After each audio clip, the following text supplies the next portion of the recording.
de colocar bem a ideia, de expressar o que querem. E como esses atendimentos de call center são à distância, né, por natureza da relação, e a pessoa que está do outro lado nem sempre ela tem a sensibilidade de tentar entender o que está sendo solicitado, as pessoas às vezes não conseguem contato e acabam chegando no PROCON até para a gente tentar dar seguimento nesse atendimento e fazer o contato com êxito. Mas eu posso te dizer assim, desse universo de 100% de demandas que chegam até o PROCON de Esteio, em torno de pelo menos 85% delas a gente obtém êxito administrativo direto. Tá? Os outros restantes 15%, muitos são porque o próprio consumidor às vezes não quer a resolução do PROCON, não quer que o PROCON resolva, porque o consumidor quer demandar na justiça. Outros por intransigência do fornecedor, né? Ou seja, pela política que eles adotam, né? Seja pelo entendimento diverso dos fatos, mas enfim, eu sei que a gente tem um índice de 85% de resolutibilidade, o que é um índice, a nosso ver, bastante satisfatório.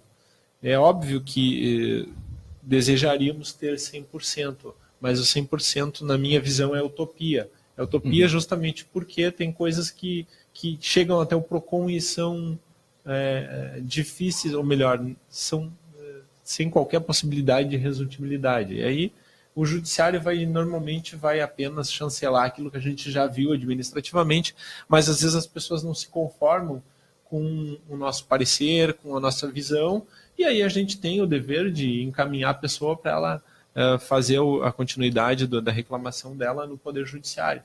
E não raras vezes a gente faz e adverte o consumidor, olha, isso aqui eu te aconselho a não demandar, porque a gente tem conhecimento dos julgados, a gente sabe como essas demandas estão sendo julgadas no Poder Judiciário e o resultado possivelmente vai ser a improcedência.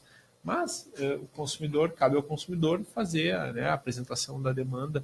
Eu falo que a gente acaba fazendo a filtragem do que vai para o Poder Judiciário, porque a gente tem uma parceria nesse sentido. A parceria as demandas, antes de chegarem no Poder Judiciário, têm que passarem necessariamente pelo PROCON, né? Quando a pessoa chega no juizado especial cível, que normalmente é o juizado onde são promovidas as ações relativas ao direito do consumidor, né, contra os fornecedores de produtos e serviços, o pessoal do juizado encaminha o consumidor previamente para o PROCON para a gente tentar a resolução antes de dar andamento na ação judicial. Então, como a gente tem funcionado como um órgão onde faz a filtragem dessas demandas e de certa forma, tem sido um pré-requisito para eles admitirem a ação no juizado especial cível, a gente consegue também alcançar um grande êxito administrativo. E que ótimo, eu já precisei utilizar o PROCON aqui e o trabalho que vocês fazem é fantástico. E eu vejo que as operadoras de telefonia, né, realmente é muito difícil da gente conseguir acesso até alguém que resolva o problema. Uhum. Eu estou com um problema com a NET já faz uns 3, 4 meses e não consegui solução. Já tentei de todas as formas, já liguei para a empresa, já fui no PROCON, o PROCON ligou para eles disseram que não vão resolver o problema, né? Então, agora está nas pequenas causas e o caminho é este. A gente não faz milagre, né? A gente faz o que é possível fazer e obviamente, alguma coisa vai sempre passar do PROCON e acabar indo para o Poder Judiciário, né? É aquilo que eu falei, depende muito, não só do nosso trabalho, mas e não só do direito do consumidor, mas também da postura que é adotada pelo fornecedor. Já fiz atendimentos de demandas que sequer deveriam passar pelo PROCON, mas como a gente tem a possibilidade de fazer o atendimento de demandas que também não são de natureza consumerista, e a gente pode fazer, até porque a ideia da mediação é válida, né? A gente já conseguiu êxito em demandas que, como eu disse, sequer tinham que passar pelo PROCON e que a gente teve, do outro lado, um fornecedor sensível, atento, e que resolveu, então, abrir mão de certa parte daquela postura que ele havia adotado, daquele entendimento, para conciliar e para atingir o objetivo social do PROCON. Então, é aquilo que a gente diz, não depende só da gente, mas a gente faz o nosso trabalho, procura fazer ele da melhor forma possível para alcançar o êxito. O PROCON atende de segunda a sexta, de qual horário? Isso, o PROCON, então, está sediado hoje, né? A partir de janeiro deste ano, nós nos mudamos, era num prédio ao lado da prefeitura, hoje a gente está num prédio dentro do Paço Municipal, no prédio da prefeitura. A pessoa sobe a rampa principal e entra à esquerda junto à Secretaria de Desenvolvimento Econômico e Inovação, porque o PROCON é vinculado a essa secretaria, né? E ali, além do nosso setor do PROCON, tem outros setores de serviços da prefeitura, como expedição de alvarás, como escritório do empreendedor, como agência de empregos. Então, a gente tem ali uma gama de serviços e o PROCON está inserido nesse contexto. Nós atendemos, então, na prefeitura das 12h30 às 18 horas, de segunda a sexta-feira. Mas a gente sempre pede para o consumidor chegar até às 17 horas, porque às 17 horas a gente encerra a distribuição de senha. Mas por que isso se a gente trabalha até às 18? Porque existem alguns atendimentos, alguns call centers, que não trabalham após as 17. Também nós temos o dever legal de cumprir horário. E eu tenho no meu corpo de atendimento essencialmente formado por estagiários de nível superior. Tá? E esses estagiários, eles estão ali para complementar o aprendizado deles. Estão prestando um serviço na condição de um serviço público, mas eles têm que complementar a atividade, o ensino que eles estão tendo, né, no curso que eles estão cursando. Então, a gente tem o dever legal de observar o horário dos estagiários e observar o horário legal de funcionamento da prefeitura. Então, a gente sempre pede, olha, chegue até às 17, pegue a senha e a gente vai dar o atendimento regular. Às vezes, acontece de ter um fluxo grande de pessoas e os atendimentos acabarem por demorar. Por quê? Porque o PROCON faz o atendimento da demanda, ouve a pessoa, né, identifica se há ou não há uma margem de trabalho, se é possível trabalhar na demanda, se é viável, se está correto o pleito do consumidor. A partir daí, a gente solicita a documentação, o consumidor nos passa a documentação, a gente faz a análise, identifica quem é o fornecedor, lança essas informações no sistema, porque a gente tem um sistema informatizado que é a nível de Ministério da Justiça, que é nacional, é o SINDEC, que é o sistema que a gente usa no PROCON. Todos os outros PROCONs têm por norma utilizarem também o sistema do SINDEC. Então a gente lança essas informações nesse sistema e a partir daí a gente inicia o atendimento fazendo contato com o fornecedor. Tudo na hora com que chega a demanda para a gente. A gente tenta dar a resposta mais rápida possível. Obviamente que vai depender do procedimento de um ou outro fornecedor, da imediatidade da resposta ou não. Mas, na maioria dos casos, a gente consegue resolver quase que instantaneamente a demanda. Só que isso tem um preço. E o preço disso é no tempo, né? É o horário. O tempo que leva para se fazer um atendimento qualificado. A gente procura ter um atendimento qualificado, mas o atendimento qualificado leva mais tempo do que um atendimento comum, digamos assim. Agora, isso acaba se refletindo depois no nosso trabalho, né? Como eu disse, no índice de resolutibilidade das demandas. Então, por isso que a gente está satisfeito com o trabalho que a gente vem desempenhando à frente do PROCON. Realmente é um trabalho bastante interessante. E quais as outras reclamações, assim, na cidade hoje que o PROCON tem atendido? Digamos, preço de gasolina, essas coisas todas funcionam com o PROCON. Assim, os abusos também, né? Pois é que há uma dificuldade de entendimento das pessoas sobre qual é o serviço do PROCON. O PROCON é um órgão de proteção e defesa do consumidor, ponto.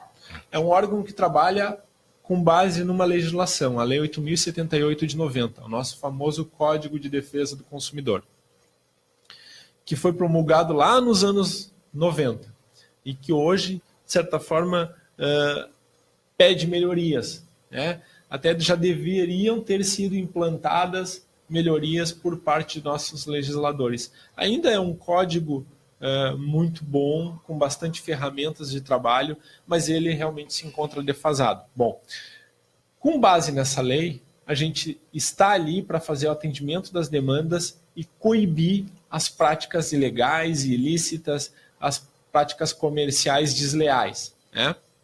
Muito bem. Mas a gente o faz por meio de um sistema processual. Por quê? Toda pessoa que é instada a se defender, ela tem direito constitucional ao contraditório e à ampla defesa.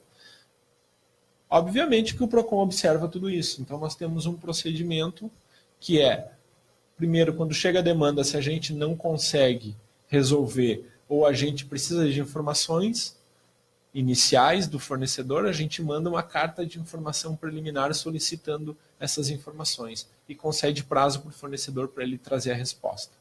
Depois que chega a resposta, a gente verifica o que é possível fazer, né? Se a gente não conseguiu a conciliação no primeiro momento, se de repente nesse momento é indicado fazer uma audiência, tentar a composição presencial das partes, ou se é caso do PROCON encaminhar o consumidor para a justiça, porque é de difícil resolução administrativa, e abrir processo administrativo para apurar alguma prática ilícita, alguma prática ilegal, alguma prática que fere o direito do consumidor.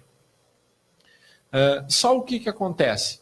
Esse processo vai iniciar novamente, depois da carta de informação preliminar que foi enviada e veio a resposta, a gente inicia o processo administrativo com observância do contraditório e da ampla defesa, e aí, a partir daí, novamente, o fornecedor recebe uma formalização da demanda, novamente ele responde, agora responde com a defesa propriamente dita, e a partir daí a gente decide o que vai fazer, se é multa, se é caso de ajustamento de conduta, que a gente pode chamar ele e fazer um termo de ajustamento de conduta para que o fato não se repita com outros consumidores.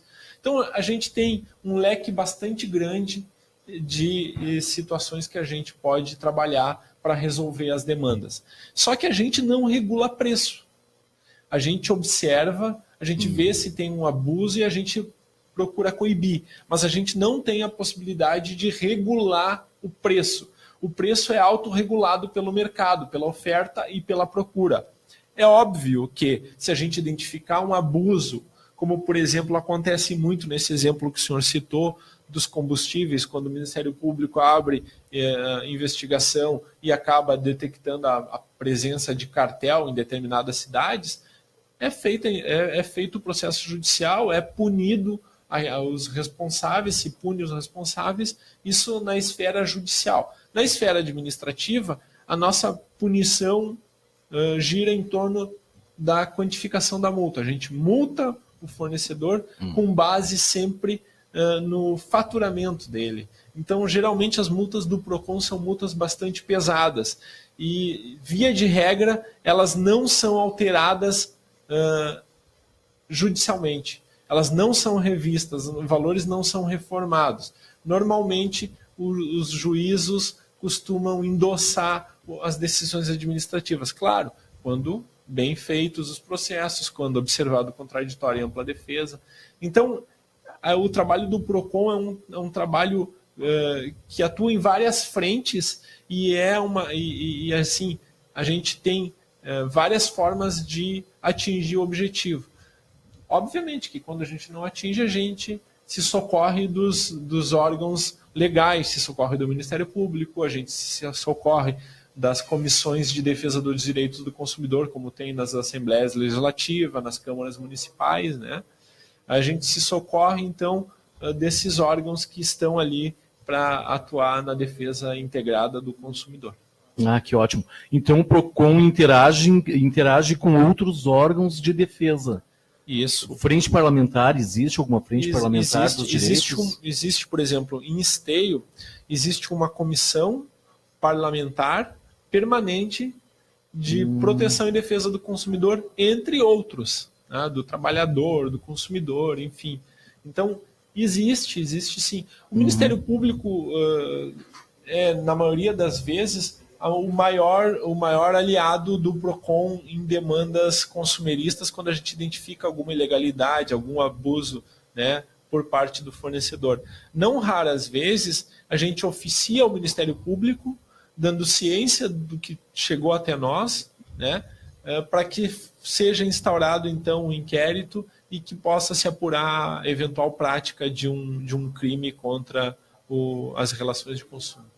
E aqui no município, o PROCON tem atuado em quais áreas assim, específicas? Como tem sido o trabalho do PROCON, digamos, na área do consumo em mercados, em abastecimentos? Bom, assim, ó, desde o início da administração Leonardo Pascoal e desde a minha assunção à frente da gestão do PROCON, nós já fizemos em torno de 360 fiscalizações no município de Esteio. Não podemos fazer mais, por quê? Porque no dia 26 isso até o dia 26 de maio, porque no dia 26 de maio o cargo de fiscal do PROCON ficou vago. Tá? E aí a gente teve que chamar as pessoas concursadas que estavam aguardando na lista.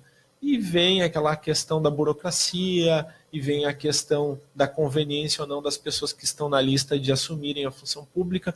Então a gente ficou até 15 dias atrás, de 26 de maio até então, depois da Expo Inter, ali no dia 10 de setembro, nós ficamos com o cargo de fiscal do PROCON vago no município de Esteio. No dia 10 de setembro, assumiu um novo fiscal, que está em fase de treinamento e de aperfeiçoamento do trabalho. Ele está passando por um longo treinamento para que a gente consiga, então, voltar ao ritmo que a gente teve até o dia 26 de maio. A gente tem feito algumas fiscalizações, né, mas nada intensivo como aconteceu até o dia 26 de maio. Tá? De lá para cá, a gente fez a participação na Expo Inter, um fato inédito na história do município, e também na história da Expo Inter. Nunca na história da Expo Inter havia estado o PROCON de Esteio lá, até porque realmente o PROCON de Esteio tem 3 anos. É muito novo, né? Mas o PROCON do Estado também não estava presente no Parque da Expo Inter.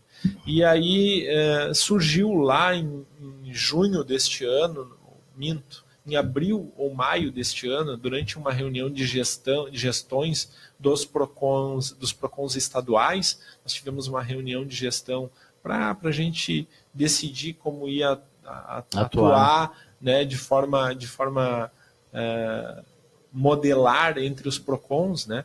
E aí eu dei a ideia para a nossa diretora, Maria Elizabeth, que é a diretora do PROCON RS, né, que tem jurisdição no estado daqueles municípios que não tem PROCON.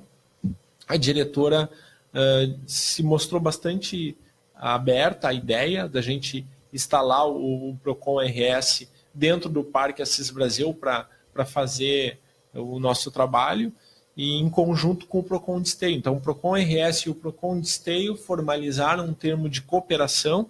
A gente tem...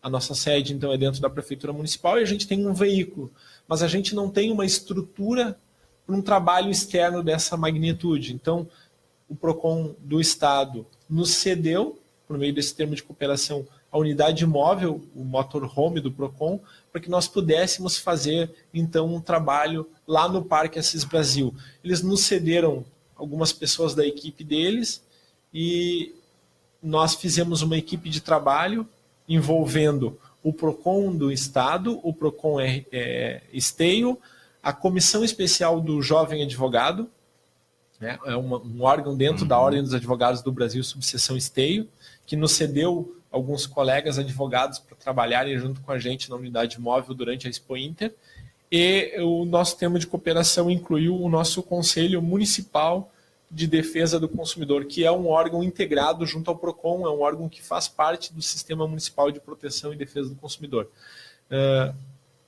O Conselho Municipal, CONDECOM, tá, é presidido pelo seu Enio, que é presidente da Associação de Moradores lá do Novo Esteio, né, ou da Pedreira, Pedreira, né?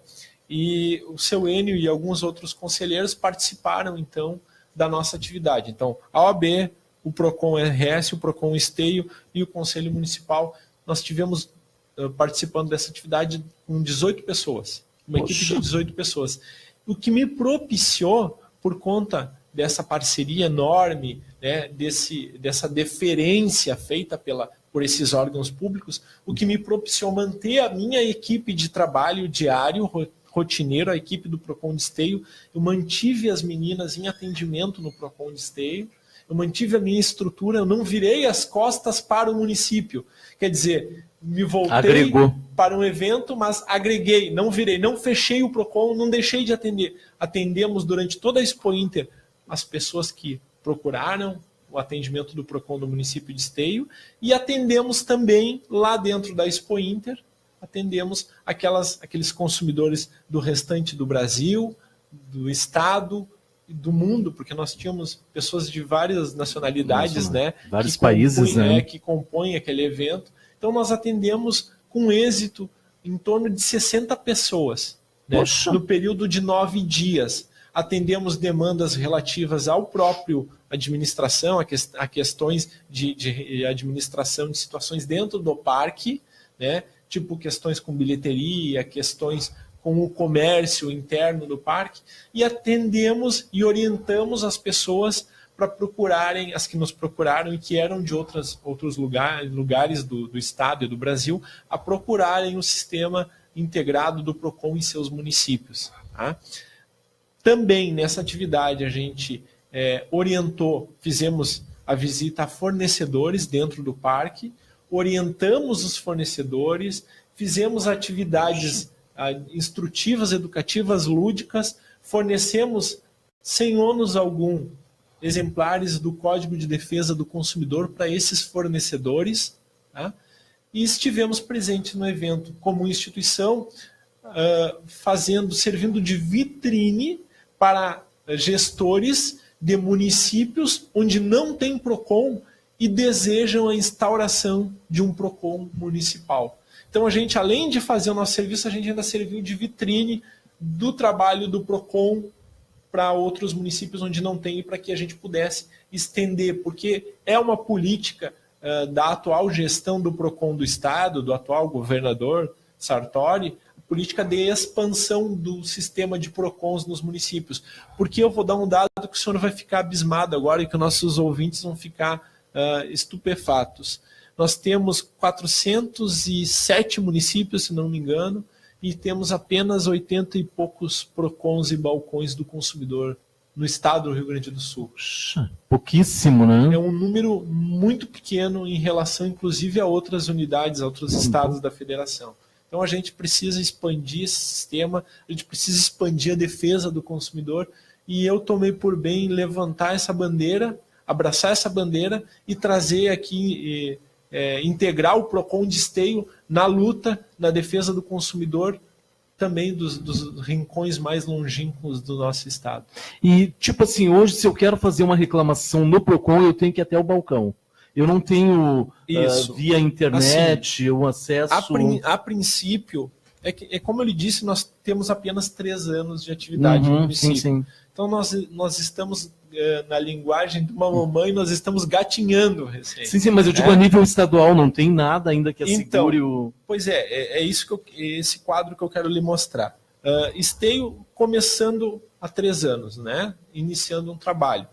O PROCON do estado, é o mais velho, não tem esse sistema.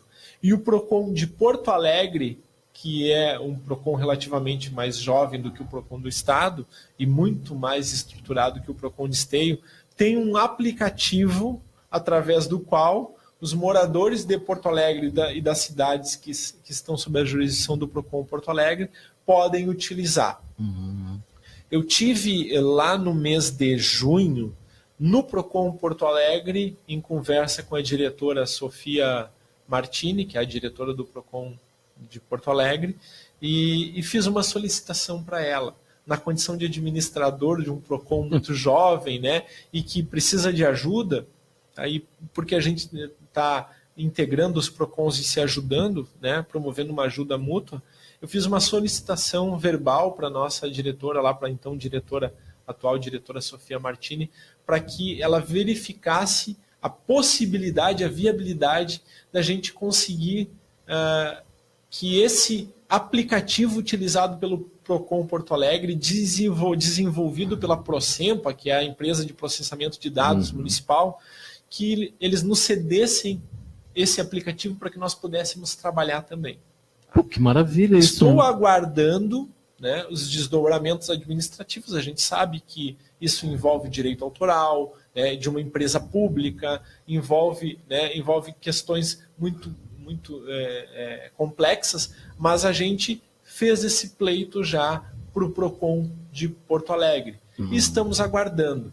Tá? E uma outra pergunta, assim, para o Rafael. Tipo, a pessoa foi lesada, certo? Ela vai na delegacia de polícia, na DP, e ela abre um BO, né? Um boletim de ocorrência ali que ela foi lesada, que ela sofreu um dano e tal. O PROCON também interage com isso? Não. Olha só. Dependendo da situação, por exemplo, se a pessoa foi lesada através de uma compra virtual, existe no sistema da Polícia Civil no estado do Rio Grande do Sul, existe apenas uma delegacia de crimes de informática. Essa é a delegacia que normalmente detém jurisdição para esse tipo de delito. Tá? Então, se a pessoa foi vítima de um crime relativo à utilização de informática, tá? Normalmente esse delito tem que ser processado pela Delegacia de Crimes de Informática. Só que como nós temos uma delegacia para todo o estado do Rio Grande do Sul, os serviços estão impactados, né? Eu não sei, não posso falar pela Delegacia de Polícia Civil, não posso falar por essa divisão, eu não sei como é que eles estão fazendo o atendimento desse tipo de demanda hoje.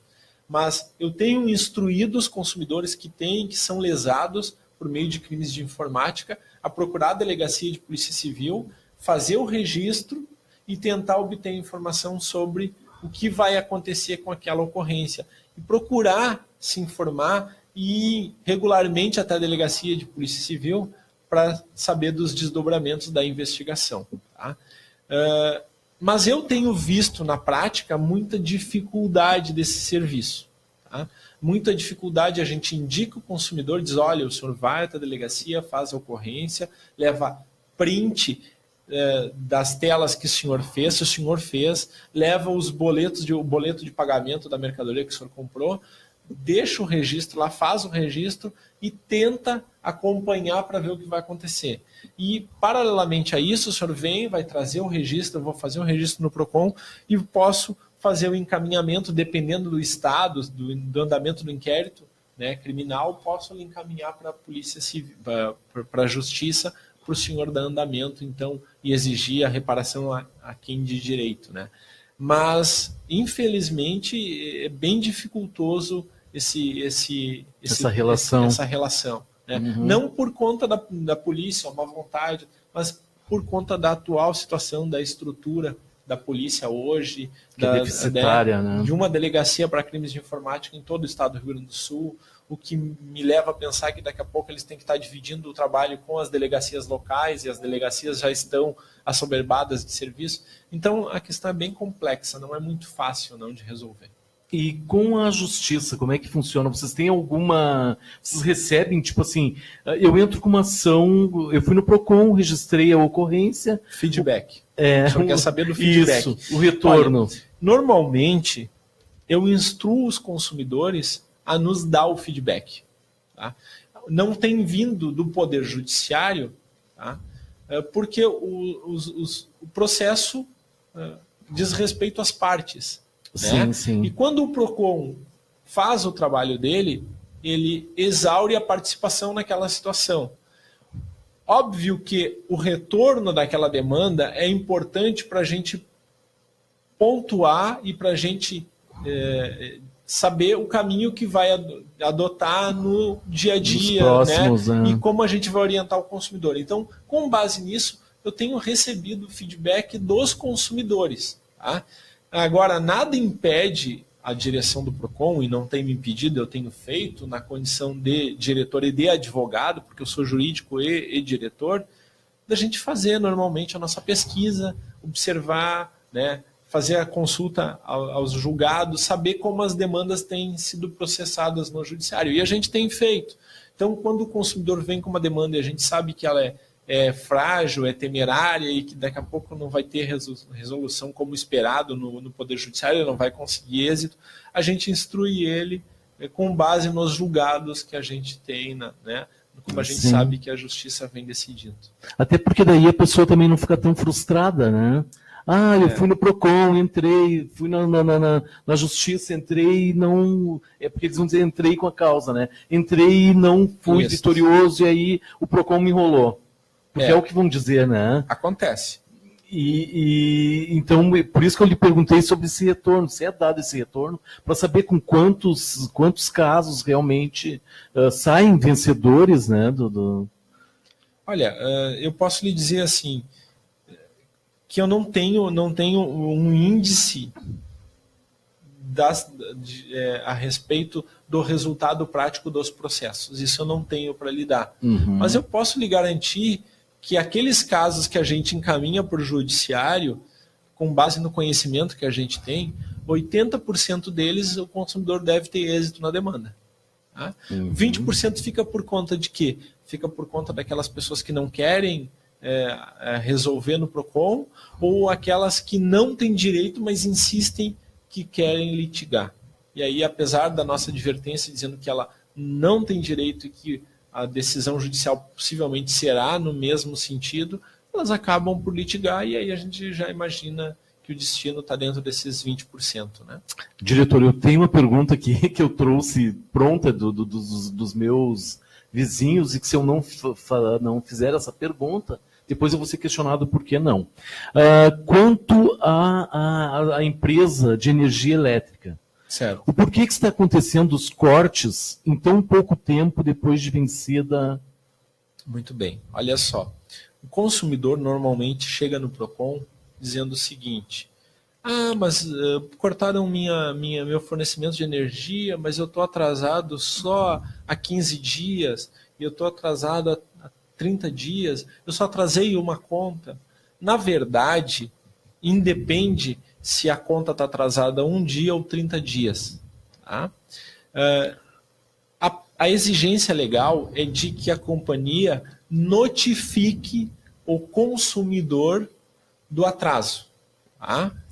O que acontece? Normalmente, como os ciclos de lançamento das faturas são muito próximos, a gente observa, por exemplo, que se aproxima a data de vencimento de uma fatura e a companhia já está emitindo a do mês seguinte. Né? Então tem acontecido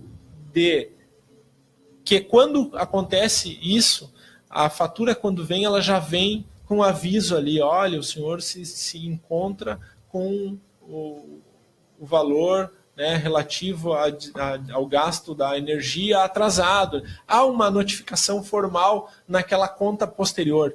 Então, o que a gente sempre tem pedido para o consumidor observar é isso. Eles dizem, mas é que a gente não foi notificado. Mas o senhor observe a conta que veio posterior. Antes do corte, o senhor não recebeu uma conta e não dizia que o senhor estava com a fatura atrasada, não tinha um aviso? Tinha, mas eles têm que avisar num formulário diferente. Não. Eles avisam ali mesmo, na conta mesmo. Eles podem avisar na própria fatura de energia. Tá? Interessante, então. Observar quando a pessoa está com a fatura em atraso, observar se na fatura posterior já não está o aviso ali. Eles podem fazer o aviso por meio de um formulário diferente. De uma conta, de uma segunda via, uma cartinha eles podem fazer. Mas nada impede que, se tiver atrasado até o lançamento da conta posterior, nada impede que venha naquela conta e aquilo ali sirva de notificação formal. O fato é que basta a notificação. E eu vou fazer uma pergunta que talvez fuja um pouquinho da sua alçada, mas vou ter que fazer. E se a pessoa ficou desempregada? Como é que ela vai agir? A questão da deficiência de pagamento por conta do desemprego, é uma questão bem delicada. A gente entende, a gente sabe, todos nós temos a nossa força de trabalho, a gente sabe que se perdermos vamos ter impacto nas nossas contas, né, no nosso dia a dia, nos nossos compromissos, mas não há uma previsão legal que permita às companhias abrir um parcelamento diferenciado ou mesmo não efetuar o corte. Tá? Não existe uma previsão legal que abrigue o consumidor para isso. Tá? Então, eu vou dizer simplesmente que a questão não é nem de bom senso, a questão é legal. Não existe uma lei que regule essa situação. A concessionária, se fizer o corte do fornecimento por falta de pagamento, ela vai estar dentro do direito legal dela. Né? Não é previsto legalmente, perdi meu emprego, agora vocês não podem me cobrar pelo menos por 60, por 90 dias, ou vocês têm obrigação de parcelar. Não, até onde a gente sabe, não tem lei que garanta o consumidor exigir um procedimento diferente do que tem sido adotado pelas concessionárias. Não, é bom a gente saber disso e também poder informar as pessoas, né? Porque geralmente as pessoas pensam, bom, fiquei desempregado, eu posso sugerir para a empresa que não me cobre por um tempo. Isso não é garantido. Não, então... isso não existe lastro, não existe lei para isso. Certo. E uma outra pergunta, essa um pouquinho mais, sobre o preço da gasolina no município. Por que ser um preço tão acima do valor de outras cidades? Ok. Sendo que a Petrobras está aqui ao lado. Essa é a questão, né? Tá. Quando a gente teve lá no mês de julho a questão do aumento dos impostos que incidem sobre o combustível, diligentemente eu corri e mandei notificação para todos os postos de combustíveis que nos enviassem as notas fiscais relativas à aquisição de combustíveis dos dias anteriores ao aumento do imposto e relativas às compras posteriores, bem como que declarassem por meio documental ao PROCON quais os valores que estavam sendo praticados. Então, isso para o PROCON funcionou como uma confissão, né? Quando o fornecedor disse, olha, minha gasolina eu estou cobrando tanto. Se ele tivesse praticado um aumento irregular do preço dos combustíveis, se ele tivesse aumentado um valor diferente daquele que ele deveria repassar para o consumidor, nós tomaríamos providências, possivelmente encaminhando a denúncia ao Ministério Público. No entanto, para nossa surpresa, dos 41 centavos que deveriam incidir sobre o imposto de combustível, a maioria dos postos aumentaram 30 centavos e acabaram arcando com parte do valor do aumento do imposto. Tá? Dias depois, sobreveio um novo aumento na ordem, de, se não me engano, de 4% a 6% do valor dos combustíveis. E se os senhores observarem, a gente tem visto que a política da Petrobras mudou. Tá? Até o ano passado, estourar essas operações de lava-jato e essas questões relativas aos combustíveis, a Petrobras estava arcando sozinha com as diferenças de mercado. Tá? Só que como a política da Petrobras mudou, ela está automaticamente repassando as variações no preço de combustível para as demais distribuidoras que repassam para os postos de combustíveis. Então a gente percebe que os combustíveis estão muito caros, a tendência é subirem mês a mês por conta da política adotada pela Petrobras, e no meio entre o consumidor e a Petrobras tem as distribuidoras e os postos de combustíveis. E todos têm que ganhar nessa relação. Então, infelizmente, não há previsão para melhora no preço dos combustíveis para uma baixa. Com relação ao fato da gente ter a distribuidora ao lado, né, e não ter diferença nos preços, é questão de mercado. É questão do preço regulado na própria distribuidora. Tá? Eu tenho visto aqui que tem 2 ou 3 postos de combustíveis no município que estão com preços girando em torno de R$ 3,84, R$ 3,86 o litro da gasolina. Tá? E os demais 10 centavos acima, R$ 3,96, R$ 3,98.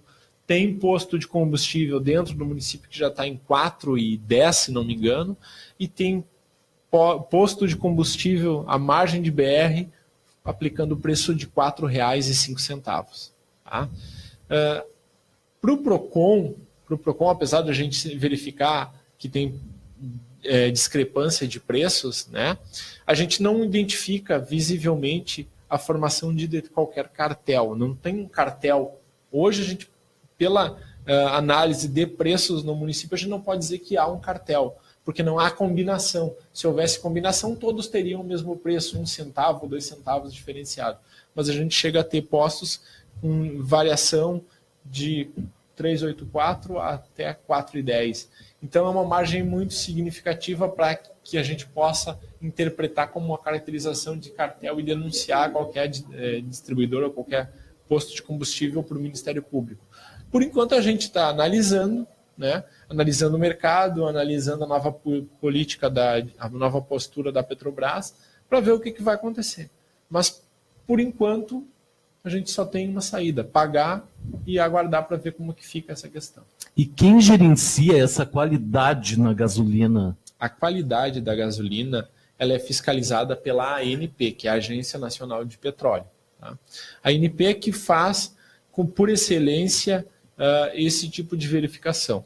Tá? Só que como a ANP ela tem uma equipe volante que trabalha com uma programação e a área dessa equipe geralmente é muito grande, as visitas são talvez anuais em cada município. Tá? A menos que hajam casos de denúncia, verificação de irregularidade, constatação, que chegue muito rapidamente para eles, eles têm vindo de ano em ano nos municípios. Tá? Porque realmente o trabalho é muito grande, né? A área que eles têm para atuar é muito grande e deve ser poucos fiscais também. Né? E depende de uma análise detalhada. Eles têm que analisar desde a sistemática do posto, né? Eles analisam a questão documental, eles analisam a qualidade. É bem complexa a fiscalização da ANP. Normalmente, quando eles vêm e ficam 1 semana, 2 semanas no município fiscalizando posto por posto. E aí contam, claro, com o apoio do PROCON, com o apoio de outras secretarias envolvidas, segurança, saúde, né, vigilância sanitária. Sim, sim. Então, a questão é de mutirão mesmo. A gente faz um mutirão quando acontece esse tipo de fiscalização. E a gente fica pensando que trabalho importante o PROCON realiza, né? Porque a gente às vezes pensa, o PROCON fica só lá na salinha deles, ali ouvindo reclamações. Não. Vocês atuam na cidade toda. E na verdade, o nosso trabalho não é só de ouvir reclamação e de resolver os problemas que o consumidor traz. O nosso trabalho é de gerenciar uma política de defesa integral para o consumidor. Como eu cheguei a mencionar já nessa entrevista, o Conselho de Defesa do Consumidor, o Conselho Municipal de Defesa do Consumidor, é um conselho que gerencia e dá lastro para as atividades do PROCON. Ele, de certa forma, fiscaliza e, de certa forma, ajuda a definir quais são as metas a serem atingidas. Tá? E o Conselho de Defesa do Consumidor de Esteio está amplamente integrado com o PROCON. A gente tem uma parceria muito grande e eles têm nos auxiliado muito nisso. Tá? É objetivo do PROCON de Esteio investir na educação dos consumidores e dos fornecedores.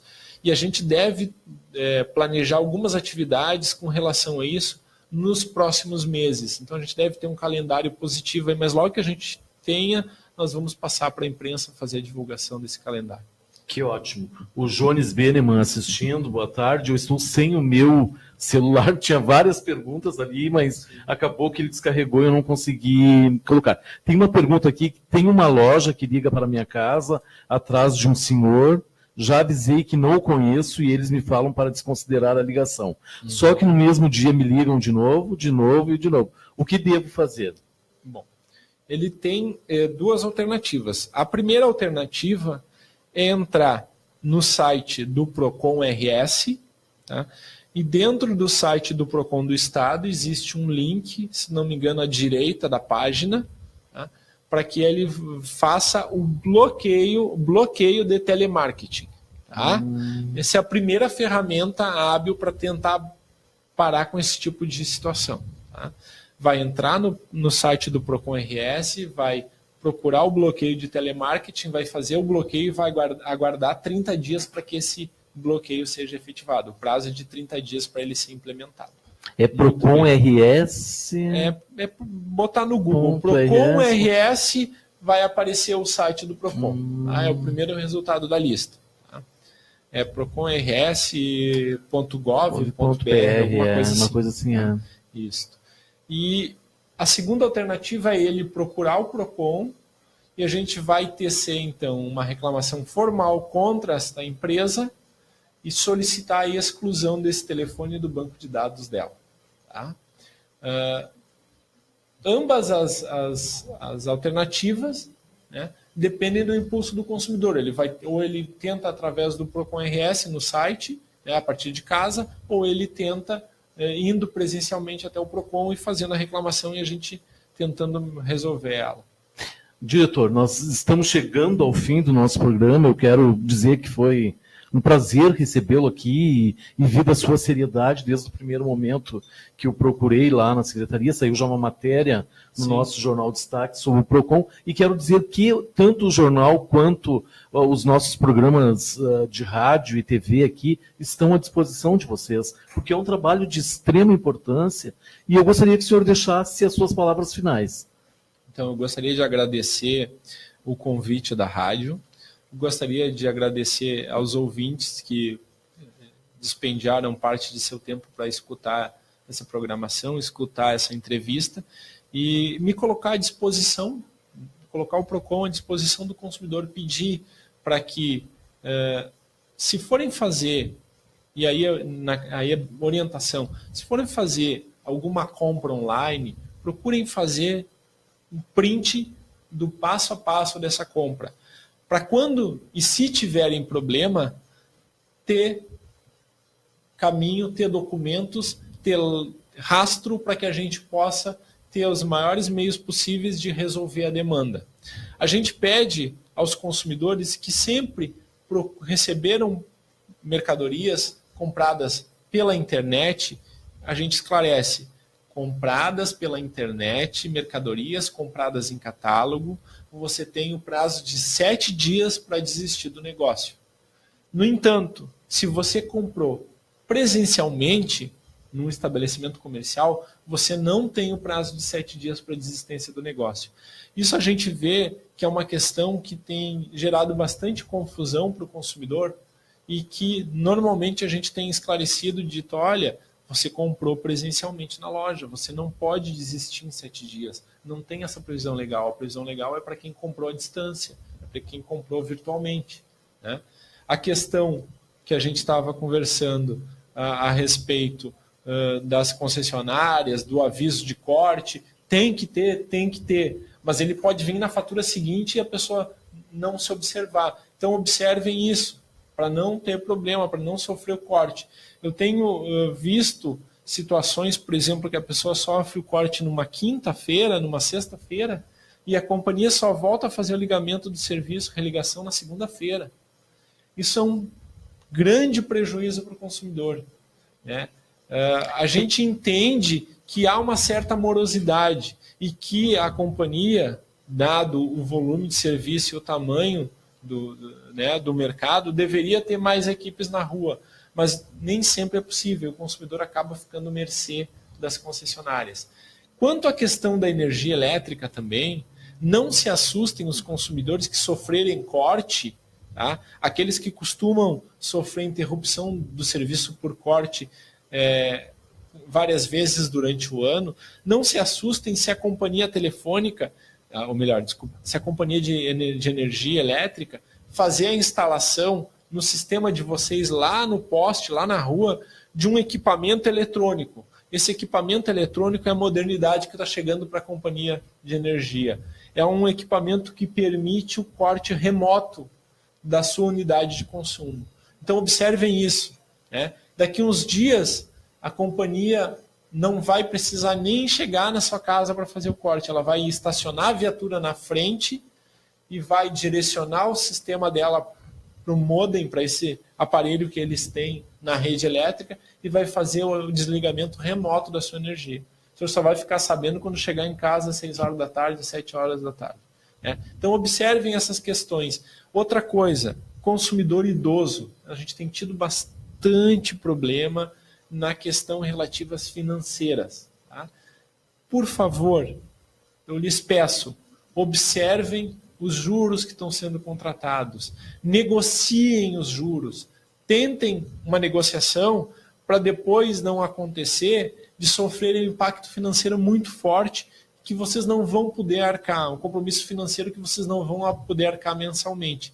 Eu tenho visto em que pese existir uma limitação para se fazer empréstimo consignado nos benefícios previdenciários, a limitação é de 30% dos vencimentos, eu tenho visto pessoas chegarem lá com 95% dos vencimentos comprometidos, sobrando 5, 10 reais no final do mês para a sobrevivência. Observem isso.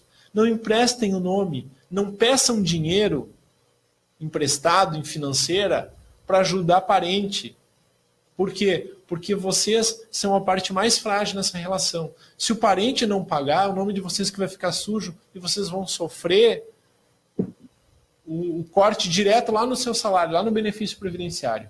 Tá?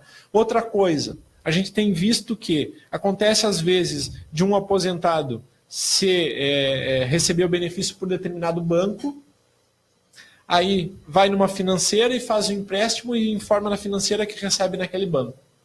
Depois, quando começa a chegar o desconto das parcelas e ele constata que não está conseguindo pagar, ele vai lá e muda o benefício de um banco para outro, achando que vai se livrar daquele desconto. Não, o senhor não vai se livrar. Normalmente as concessionárias, as financeiras, incluem uma cláusula contratual neste contrato que prevê a possibilidade, ainda que eu entenda que ilegal, tá? Mas prevê a possibilidade deles perseguirem o teu benefício em qualquer banco que você direcionar. Então, não pense que vai conseguir se desviar da cobrança e do pagamento mudando de banco. Tá? Então, são orientações que são muito sérias, são questões muito sérias, de bastante dificuldade e coisas que a gente tem visto no dia a dia e que tem gerado bastante problema no PROCON. Então, a gente está orientando o consumidor, não estou dizendo que tem que comprar e não tem que pagar, não estou dizendo que tem que fazer o empréstimo, não estou dizendo que não tem que fazer empréstimo se tem a necessidade, mas a necessidade tem que ser realmente muito necessária e para a pessoa, para o aposentado, não para parente. É que o aposentado fica suscetível de assédio das pessoas, de assédio de um sobrinho, de um filho, de um irmão, de um vizinho, e eles são a parte mais frágil nessa relação. É óbvio que eles vão sofrer o desconto e o desconto vai ser direto na fonte pagadora deles, na Previdência. Diretor, o nosso tempo está esgotando, então eu gostaria de convidá-lo para em outro momento, até porque não esgota aqui essa nossa entrevista, porque é muita coisa, né? Acho que nós não falamos nem na metade do que eu gostaria de lhe perguntar e que o senhor trouxe também. Mas quero agradecer a sua participação, dizer que eu admiro o trabalho do PROCON e nos colocar à disposição. Até quarta-feira que vem, uma boa tarde e um bom final de semana para todos. Obrigado, boa tarde.